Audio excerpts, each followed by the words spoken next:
Iron की जो sources हैं, जिन खाने से हमारे बॉडी को आयरन मिलती है, थोड़ा सा वो बताना चाहूंगा। आप अगर लोहे के बर्तन में खाना बना के खाते हैं, फ्राई करके, कुक करके, उससे आपको बॉडी को आयरन मिलता है। ज्यादातर फ्रूट्स और वेजिटेबल्स में आयरन आपको मिल ही सकती है। Apple, spinach, any form of banana, टमाटर, इस तरह का कॉमन बहुत सारे फ्रूट्स एंड वेजिटेबल्स है जहां से हमें आयरन मिलती है। बहुत सारे एनिमल फूड से भी हमें आयरन मिलती है।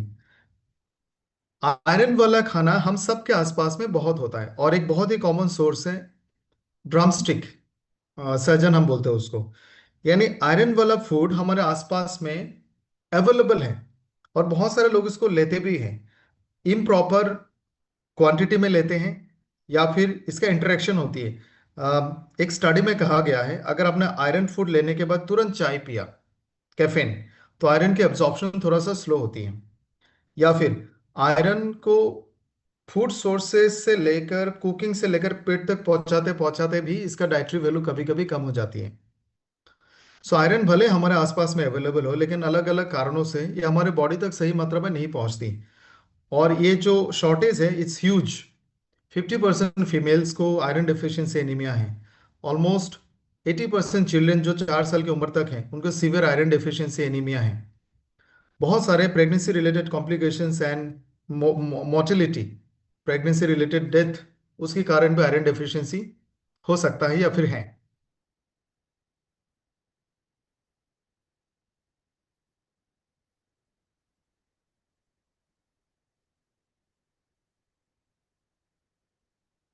सो इस प्रोडक्ट का थोड़ा सा ओवरव्यू कराते हैं आपको। इसमें हमने 4 कैटेगरीज ऑफ इंग्रेडिएंट्स डाले हैं: herbal extracts, vitamins and minerals, antioxidant and probiotics. आप इसको नेचुरल ब्लड बिल्डर कह सकते हैं। आयरन बॉडी में जिस मैकेनिज्म से या फिर जिस तरह से बनते हैं, वो थोड़ा सा कॉम्प्लेक्स मैकेनिज्म है। हमारे हड्डियों में से आयरन बनती है, हड्डियों में बोन मेरो होता है, वो ब्लड की सेल्स को बनाती हैं। और इस ब्लड को बनाने के लिए किडनी भी वहाँ में योगदान देता है। ये जो पूरा प्रोसेस है, ये आपके बोन मेरो के हेल्थ और कंडीशन पे डिपेंड करता है, बॉडी के बहुत सारे मिनरल पर डिपेंड करता है। उसमें आयरन का एक बहुत बड़ा कंट्रीब्यूशन है। आयरन का थोड़ा सा ब्रीफिंग करता हूँ आपको कि इसका फंक्शन क्या है। बॉडी के हर सेल तक ये ऑक्सीजन पहुंचाएगा। जब आपकी बॉडी में आयरन कम हो जाएगी, तो ऑक्सीजन कम पहुंचेगा, हमें थकान, चक्कर आना, ड्राउजीनेस, कभी कभी आप सेंसलेस भी हो सकते हैं। जब सडनली आप बहुत ज़्यादा पहाड़ी के ऊपर चले जाते हैं, वहाँ में हवा में ऑक्सीजन की एयर कंसंट्रेशन कम होता है, ऑक्सीजन की मात्रा कम होता है। ऐसे में हमें चक्कर आता है, क्योंकि वहाँ पे ऑक्सीजन ही कम है। सिमिलर, अगर आपके बॉडी में आयरन कम है, तो बावजूद कि ऑक्सीजन हवा में मौजूद हो, आपके सेल्स को नहीं मिलेंगे, आपको फैटिक भी हो सकता है। ये एनर्जी मेटाबॉलिज्म का काम करता है, इम्यून सिस्टम का बहुत इंटीग्रल पार्ट है।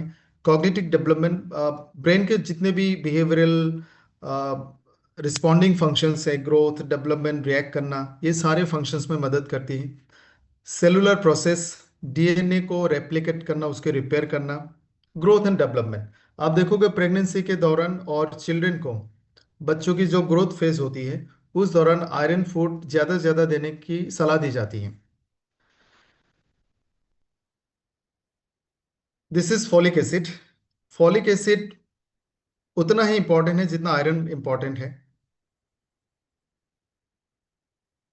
फॉलिक एसिड सिंपल डेफिनेशन मैं आपको बताना चाहूंगा। एक सेल से जब दो सेल बनता है, सेल जब डुप्लीकेट होता है, सेल जब मल्टीप्लाई करता है, एक सेल से दो सेल बनने के लिए फॉलिक एसिड चाहिए। बिना फॉलिक एसिड का दूसरा सेल नहीं बन सकता। इसीलिए प्रेगनेंसी जब लोग प्लान करते हैं, उससे पहले से ही फॉलिक एसिड दी जाती है।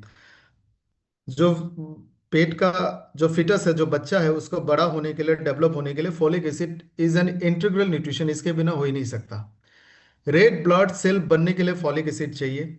डीएनए सिंथेसिस होने के लिए, जैसे हमारी एक सेल से दो सेल बनती है, एक सेल का डीएनए दूसरे सेल में चला जाता है, यानी डीएनए का जेरोक्स होता है, उस जेरोक्स के लिए भी फॉलिक एसिड चाहिए। सो फॉलिक एसिड की कमी के कारण बहुत सारे क्रोमोसोमल और जेनेटिक इश्यूज भी हो सकते हैं।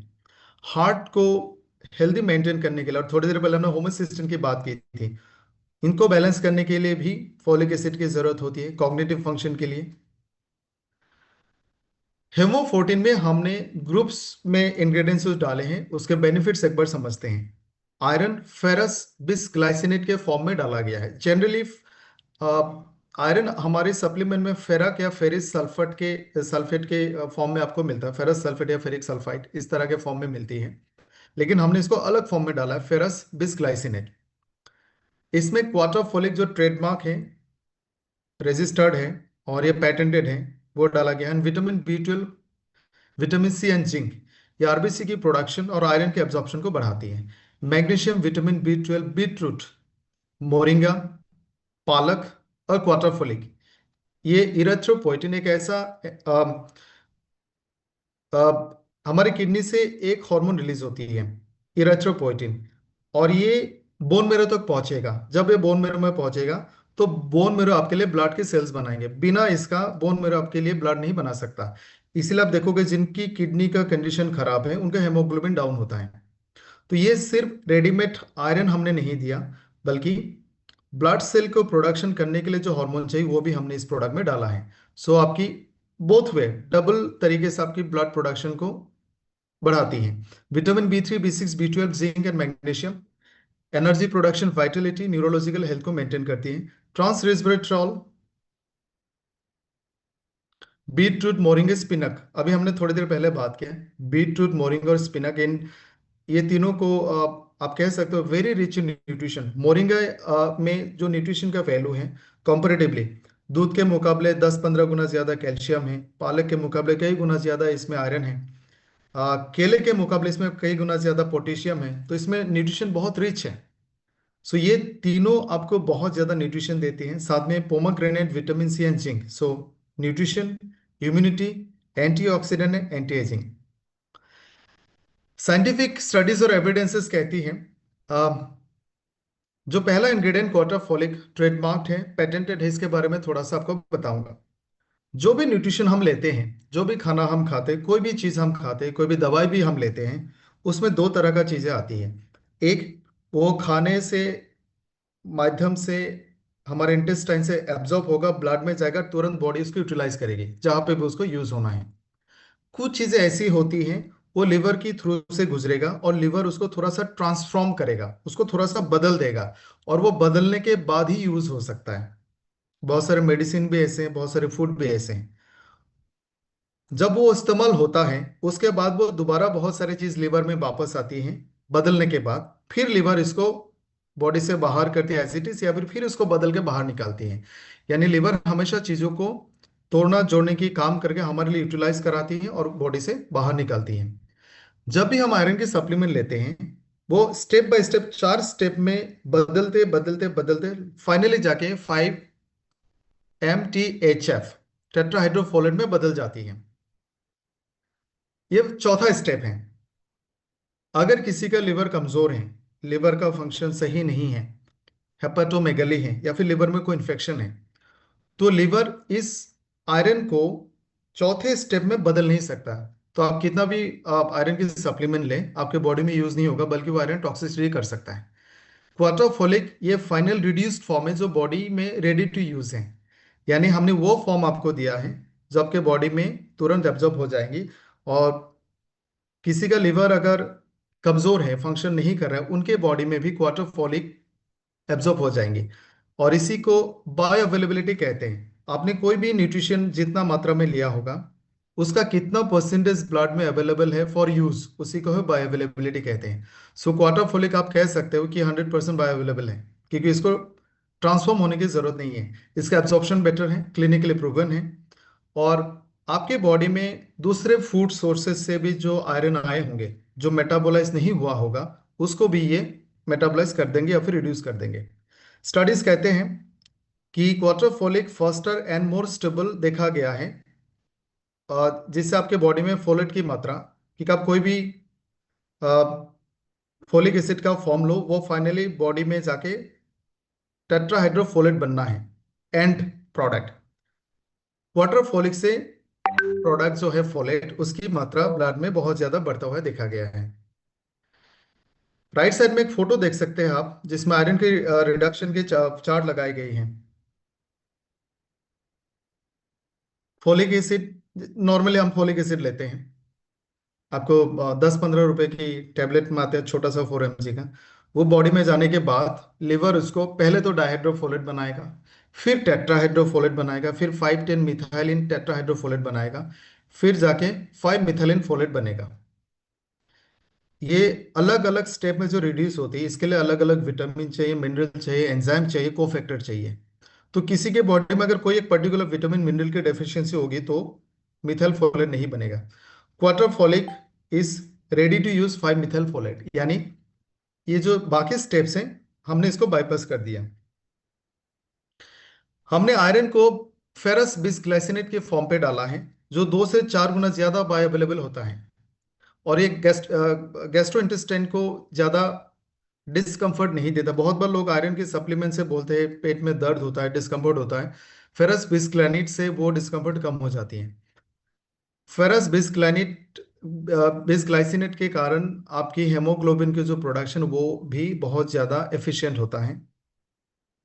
किसी को भी कोई भी डाइजेस्टिव प्रॉब्लम हो, सेंसिटिविटी हो, उनके लिए ये सही फॉर्म ऑफ आयरन है। हमारे बॉडी में आयरन जितना इंपॉर्टेंट एक और मिनरल की जरूरत होती है मैग्नीशियम, और हमने इसको भी मैग्नीशियम ग्लाइसिनेट फॉर्म पे डाला है, जो बॉडी में रेडी टू यूज है, इसका एब्जॉर्प्शन भी ज़्यादा होती है।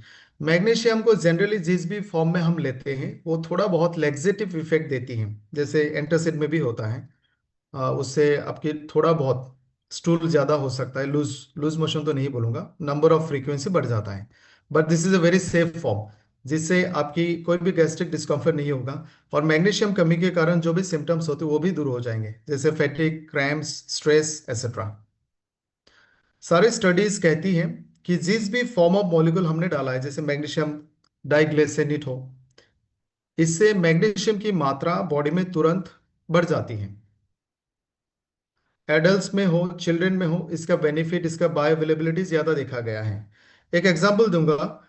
हम नॉर्मल कोई भी फेरस सल्फेट जो कॉमन है, आपने उसका 50 मिलीग्राम का टैबलेट लिया, वो जितना बॉडी को फाइनली आयरन पहुंचाएगा, उससे ज्यादा आयरन उसका आधा 25 mg ऑफ फेरस बिसग्लाइसिनेट आपको देता है। यानी जो नॉर्मल आयरन का फॉर्म है उसका 50% भी आपको बॉडी को ज्यादा आयरन पहुंचाती है। So this is the benefit of this form ferrous bisglycinate. हमने हेमोफोर्टिन में एंटीऑक्सीडेंट भी डाले हैं, विटामिन सी, ट्रांस रेस्वेराट्रोल, जो आरबीसी को फ्री रेडिकल से होने वाली डैमेजेस से बचाएगा। हमारे बॉडी में नॉन स्टॉप फ्री रेडिकल्स बनती रहती हैं, और बूढ़ा होने का, और मेडिकल साइंस कहती है the ultimate cause of death वही है। सो ऑक्सीडेटिव डैमेज को रोकती है, आयरन एब्जॉर्प्शन को बढ़ाती है, इन्फ्लेमेशन को कम करेगी जो एनीमिया का कारण होती है, बोन मेरो और आरबीसी प्रोडक्शन को बढ़ाती है। हमने इसमें प्रोबायोटिक्स भी ऐड किया है। हम जो भी खाना खाते हैं वो हमारी खाने का जो पाइप है, intestine, large last part of the जो डाइजेस्टिव ट्रैक्ट है वहां से एब्जॉर्ब होती है, लार्ज इंटेस्टाइन, स्मॉल इंटेस्टाइन, वहां से। और इस एब्जॉर्प्शन में बहुत इंपॉर्टेंट रोल प्ले करता है हमारे पेट में मौजूद अच्छे बैक्टीरिया। जब अच्छे बैक्टीरिया, जिसको हम प्रोबायोटिक्स कहते हैं, इसकी मात्रा जब कम हो जाती है, न्यूट्रिशन की एब्जॉर्प्शन स्लो हो सकती है। और ये हमारा दूसरा ब्रेन है। हमारे जो डाइजेस्टिव सिस्टम है, हमारा जो पेट है, एब्डोमेन है, वो दूसरा ब्रेन है। और ये हमारे ये वाले ब्रेन के साथ कनेक्टेड है, और इसमें बहुत सारे कनेक्टर्स है, ब्रिजेस हैं। उसमें से एक इंपॉर्टेंट ब्रिज है गट के बैक्टीरिया। सो न्यूट्रिशन को, एब्जॉर्प्शन को बढ़ाती है हर तरह का, आयरन एब्जॉर्प्शन को भी, इन्फ्लेमेशन को कम करती है, और गट लाइनिंग, हमने बहुत सारे ट्रेनिंग में बताया कि जो गट, लीकी गट होता है उसको भी रोकता है, माइक्रोबियल बैलेंस को मेंटेन करती है, एंड साथ में हेमोग्लोबिन की लेवल को भी बढ़ाती है। इसके साथ हमने कुछ हर्ब्स भी डाले हैं, और कुछ क्वेश्चंस भी मैं आप लोगों के साथ शेयर करूंगा, और मेरे साथ विक्रांत सर आलमाटी से कनेक्टेड हैं। So let's welcome doctor Vikrant.